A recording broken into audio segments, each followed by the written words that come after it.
Ooh, speaking of tool posts, I gotta show you some stuff. So now that I've been kind of bitten by the machinist bug, I haven't even gotten the lathe running yet, but I'm already going to my local flea market and scouring toolboxes and things for machinist related items. And about 3 weeks ago I stopped in and I got, this is a nice sturdy tap handle. It's got quite a bit of rust on it. I cleaned it up a little bit. I can see it's a GT&D, I think, Corp of Greenfield, Massachusetts, and it's a number 6 tap wrench, and it's got a bent handle and rust, but I got it for $1. So for $1 I figure I'll clean it up, and it's better than most of the tap wrenches that I have. And then another dealer who deals in just all kinds of tools, I was rummaging through some boxes and I found this little stand right here, which I think this is for doing setup work on a surface plate. I've got some machinist tools that I bought at an auction years ago. I'm gonna eventually go through those and show what I've got, and I think I've got some rods and stuff. And unfortunately, one of those boxes got wet. It was on the floor here in the basement, and we had some flooding, and there was a nice old dial indicator in there with a large face on it that I was hoping I was going to put to use. That got kind of ruined, and some other things got ruined, and some other things just got badly rusted to the point where I don't even think it's going to be worth cleaning up. So anyway, I grabbed this little stand for what it's worth. Somebody could probably tell me better exactly what the purpose of this thing is, but I got that, and I got this nice Allen wrench with a nice T handle on it. Those two pieces, I think I paid $2 for the pair or something like that. Next to nothing, otherwise I wouldn't have done it. But then there's another guy there who's got actual machinist tools, and I noticed he's been bringing in more stuff, so he must be cleaning out an estate. So this week I was there, this weekend, and I scored big. Well, it looks like my T-handled Allen wrench that I picked up cheap is a perfect fit for that bolt on top of the tool post, so that's kind of nice. Anyways, getting back to my flea market find, I wanted an Aloris tool post. Aloris makes a really nice quick change tool post, and the thing is that they're expensive. The Chinese knockoffs are available, but the true Aloris, for this size lathe, a BXA, I believe would be perfect. The BXA series is quite expensive. The holders alone on eBay typically bring anywhere from $50 to $75 a piece, and the actual tool post itself, a good used one, easily going to bring anywhere from $175, and if they throw in some holders with it, the price goes up from there. So they are not cheap. So there I am in the same flea market where I bought this junk 3 weeks ago, and I go back over to the guy who had some machinist tools, and what do I see sitting there?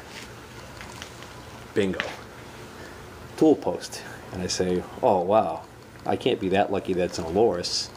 And I pick it up, and the tag is beat up, and it was kind of hard to see, but it is. It's a BXA. So how lucky is that? The only thing is the bolt and the T slot, the plate that goes in the T slot on the cross slide where the compound is missing, but I can fab up something like that. It's got a holder on it. But here's the best part. He had $50 on it. And as if that wasn't a good enough steal, I was looking at some other stuff he had, and I saw he had this is a little brown and sharp indicator in the case. It's missing a couple pieces, but a lot of the pieces are there, and the indicator doesn't appear to stick or anything. It appears to be working, and he had $25 on this little indicator set, which I didn't think that was unreasonable at all. But I said, how about $60 for the pair, I think is what I ended up popping on that. And he took my offer, and I was glad. The only bad part is he only had this holder, and it's for a 1-inch boring bar. So I'm going to need some more holders. And he actually said he might have some more holders for it. He's going to check and see if he's got some more, and I'm going to go back and deal with him again, hopefully, and get some holders for this thing. But what's nice about this, let me show you on the BXA. So if you're shopping for one of these Aloris tool posts, this is the BXA series as opposed to a BX series. And the difference is this wedge assembly right here. This is what actually causes it to tighten and loosen. And on the BX series, there's a piston. There's a circle right here, and it's a piston that when you turn this, the piston sticks out and wedges it. Or, you know, that's the clamping force. This is actually a superior setup. So the wedge is better, but you pay more money for these than you do for a straight BX series. Now my understanding is that the BX holders will actually work or slide onto this. I don't know. This is actually a BX4 holder right here, and it's stamped genuine. You can see that stamp right there. That's how you know it's a genuine Aloris. It's not some knockoff, because there are a lot of Chinese knockoffs, and there are also a lot of knockoffs that will fit on a genuine tool post. So apparently that standard has been adhered to. This one looks like it's been around quite a while, but what's nice is it's freed up. It's not all bound up. It doesn't have any big chunks taken out of it from a crash, lathe crash. The label's actually the worst thing on it, and I can live with that. So I'm real happy with that score. Well, I was going to take this off, and then it just occurred to me I'm wasting time down here and I'm wasting daylight. I really need to get out there and get that chip pan in. Well, it's sitting pretty much where it fell over that fateful day when it broke the tapering jig, that part off the tapering jig.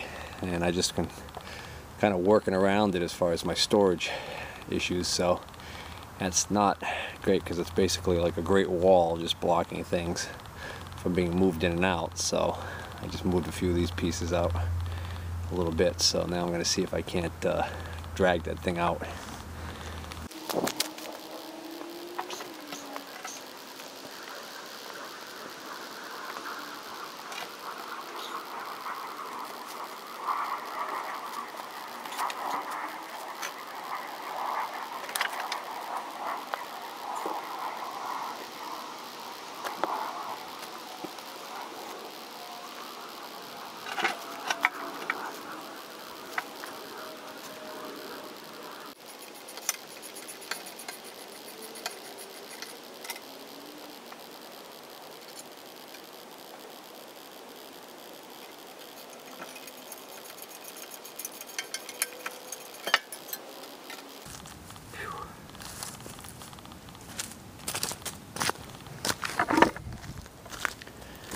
I was fortunate that I didn't damage these large floor legs, these cast legs, when it fell over. And I mean, it's got a nice look to it.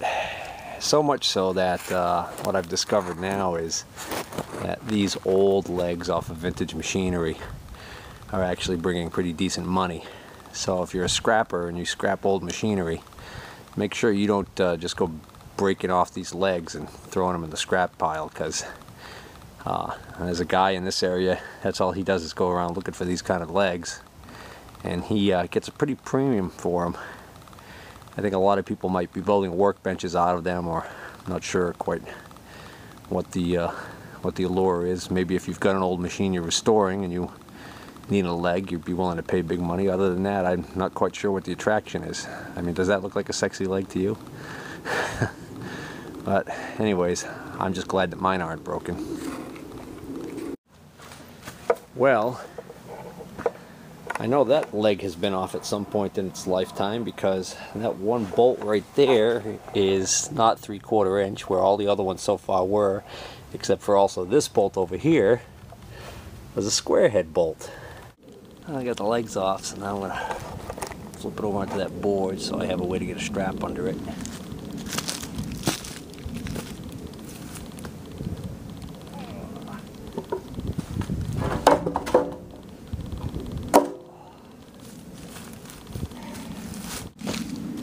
It is just so cold today. I have very little faith in being able to get Old Yeller running. Well, the fuel shutdown lever is frozen in the off position. So I guess I could do this the way that the Pharaohs did it. So here's the plan. I'm going to take a bolt with a washer, use it to attach part of my chain to that, to one of those bolt holes there. And then I'm going to use some pipes that I've got here and roll it all over the ground over to the bulkhead. Alright, let's give this a shot.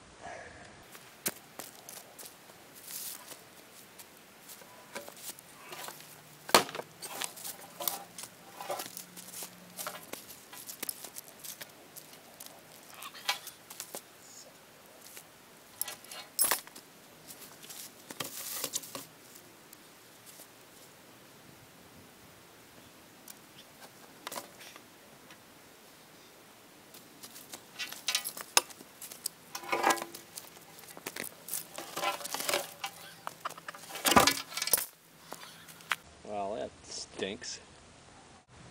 Let's try that again.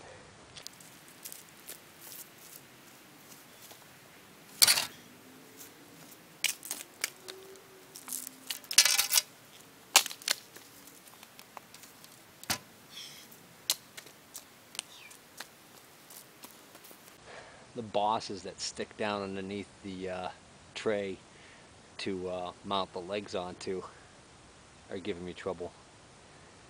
So I think I'm just gonna see if we can't get the Grizzly over here and use some more force. This battery's dying.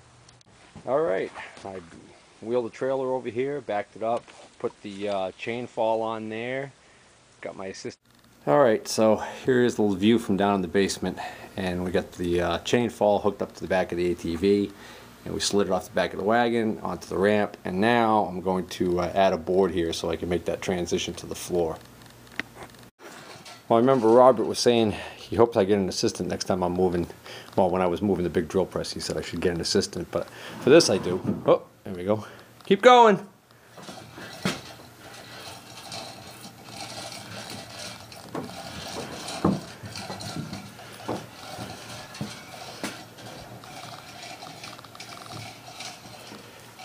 It was a lot easier than the lathe. Success. And it's New Year's Eve, so it's about 5 o'clock in the afternoon. We're going to call it quits. Maybe only 4 o'clock. Still got stuff I got to put back in the tent, and then. But got the chip pan in before the big snowstorm comes. That's good news.